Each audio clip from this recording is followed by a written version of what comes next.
السلام عليكم، اهلا بكم في حلقه جديده من السيارات مع عبد الله.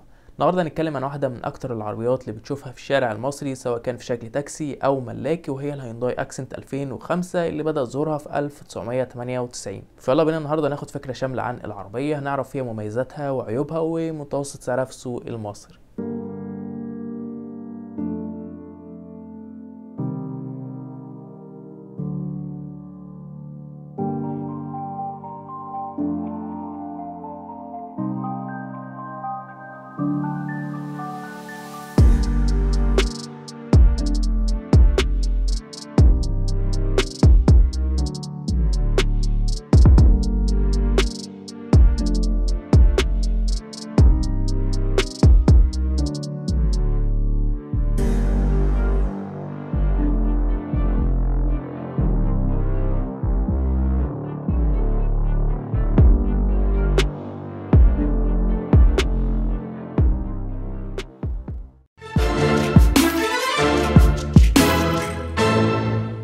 الهيونداي اكسنت بتيجي بموتور 1500 سي سي 4 سلندر بقوة 92 حصان عند 5600 لفة في الدقيقة، واقصى عزم الموتور هو 130 نيوتن على المتر، وبتقدر العربية تتسارع من 0 ل 100 في 12 ثانية للنسخة المانيوال. والعربية بتيجي بدفع امامي، والفتيس في العربية فتيس مانيوال ب5 سرعات او فتيس اوتوماتيك عادي جدا ب4 سرعات. ومتوسط استهلاك البنزين في العربية هو 8.5 لتر بنزين لكل 100 كيلو متر، وخزان البنزين في العربية سعته 45 لتر، وبالنسبة لمساحة الشنطة فهي 300 لتر. والوزن الإجمالي بتاع العربية هو طن 450 كيلو، أما وزنها الفارغ فهو طن بس. والعربية نزلت بجنود حديد مقاس 13 بوصة. وبالنسبة لنظام التعليق في العربية فعندك نظام تعليق أمامي هو نظام الماكفيرسون، ونظام التعليق الخلفي هو نظام المالتي لينك، نظام تعليق مستقل. اما بالنسبه للامان الموجود في العربيه فللاسف العربيه منزلش فيها اي وسيله امان ممكن تحميك. لما نبص على التصميم الخارجي بتاع العربيه هنلاقي تصميم انسيابي بسيط جدا. وفي المقدمه بتاعه العربيه عندنا الفوانيس بتيجي بالعرض ونزلت باضاءه هالوجين، وفي النص هنلاقي مكان الشبكه بتاعه العربيه اللي تعتبر متمثله في اللوجو بتاع هيونداي بس. وتصميم الاكسدام بنشوفه مجسم شوية، وتحت موجود فتحات التهوية بشكلها المميز مع أماكن فوانيس الضباب على اليمين والشمال. أما تصميم الجناب بتاعة العربية فده تصميم بسيط برضه، وفي الباب من تحت موجود الجرايد بحجمها الرفيع. نروح للجنود بتاعة العربية وهي بتكون جنود حديد مقاس 13 بوصة، وبتلاقي الجنود زي اللي قدامنا في الصورة أو بيكون عليها تصاد بلاستيك. في التصميم الخلفي عندنا الشكل بيكون انسيابي بدرجة حلوة، والفوانيس جت بالعرض بحجمها الكبير شوية بإضاءة هالوجين برضه، ولكن الرخم في الفوانيس انها معرضة بشكل كبير شوية للكسر، وبالاخص الفوانيس اللي قدام، بس ما تقلقش يعني. وتحت خالص الاكسدام وده تصميمه هادي جدا، بس الديفيوز الخلفي مدي شكل جميل.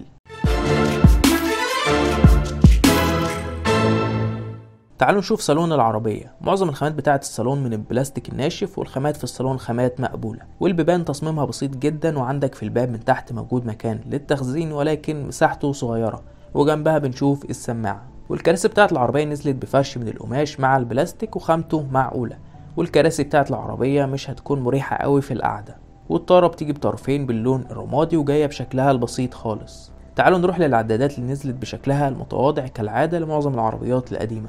على الشمال عندنا عداد الحرارة، وفي النص موجود عداد السرعة، وعلى اليمين موجود عداد البنزين، وتحت موجود بيانات العربية. التابلو بتاع العربية هنلاقي الخامات بتاعته من البلاستيك الناشف، ودي حاجة رخمة لأن معظم العربيات الأكسنت بتلاقي التابلو فيها متشقق لأن خامته رديئة شوية. وهنا بنشوف الجزء الوسطي اللي نزل باللون الأسود، وموجود في النص مكان للساعة وجنبها زرار الانتظار، وتحت عندك الكاسيت، وبعد كده في زراير التحكم في التكييف. وصالون العربية مساحته واسعة بدرجة معقولة لأن قاعدة العجلات بتاعة العربية 2 متر 40، فمساحة الصالون مش هتكون واسعة قوي ولكن مش وحشة برضو. لو جينا نشوف مساحة الكنبة هنلاقي المساحة بتاعتها تشيل 3 أفراد كبار بشكل جيد، بس أهم حاجة ما يكونوش طوال قوي أو أحجامهم كبيرة. ونفق الفتيس واطي فده مش هيضايق اللي قاعد في النص.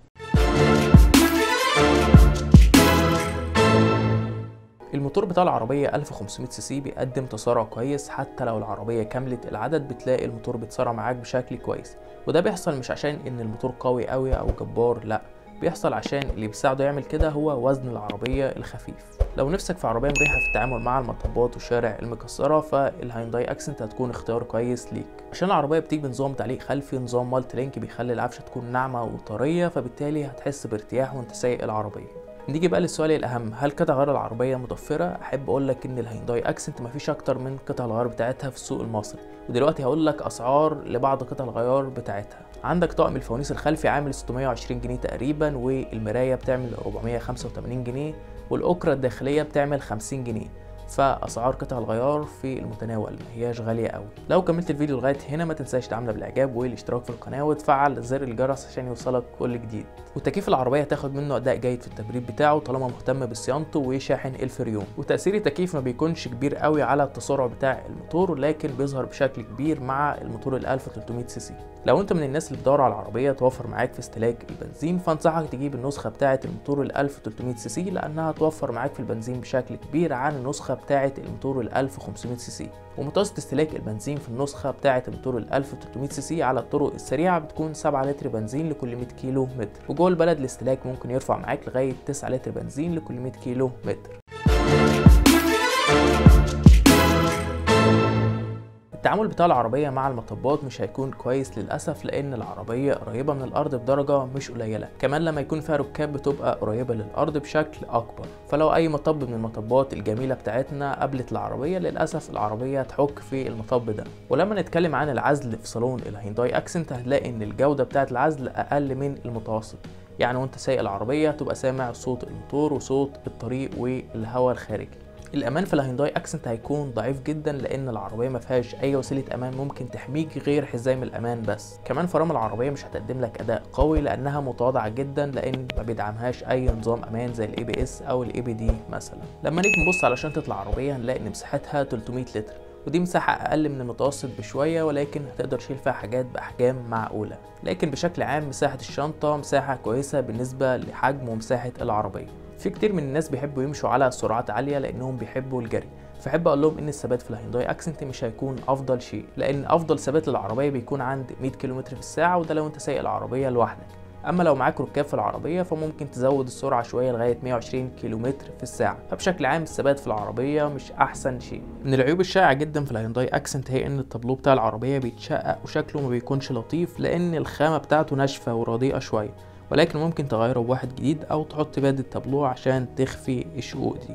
استهلاك البنزين في الاكسنت مش هيكون موفر قوي مع الموتور ال 1500 سي سي، لان متوسط الاستهلاك على الطرق السريعه بيكون 8 او 8.5 لتر بنزين لكل 100 كيلو متر، وجوه البلد الاستهلاك ممكن يوصل معاك لغايه 10 لتر بنزين لكل 100 كيلو متر. فالاستهلاك مع الموتور ال 1500 سي سي مش هيكون عالي قوي، وفي نفس الوقت مش موفر. بشكل عام الهيونداي اكسنت عربيه اقتصاديه في قطع الغيار بتاعتها، اعتماديه وعمليه بشكل حلو جدا، والعربيه دي هتكون مناسبه بشكل كبير لاسره صغيره، يعني احجامها ما تكونش طوال قوي او احجامهم تكون كبيره يعني بشكل كبير، لان صالون العربيه ما هواش واسع بالشكل اللي هو. سعر الهيونداي اكسنت المستعمله الحالات الكويسه بيتراوح من 75,000 جنيه لغايه 120,000 جنيه، وممكن يزيد عن كده. طبعا السعر بيختلف حسب الحاله والموديل. في النهايه لو عجبك الفيديو متنساش تعمل الاعجاب والاشتراك في القناه وتفعل زر الجرس عشان يوصلك كل جديد.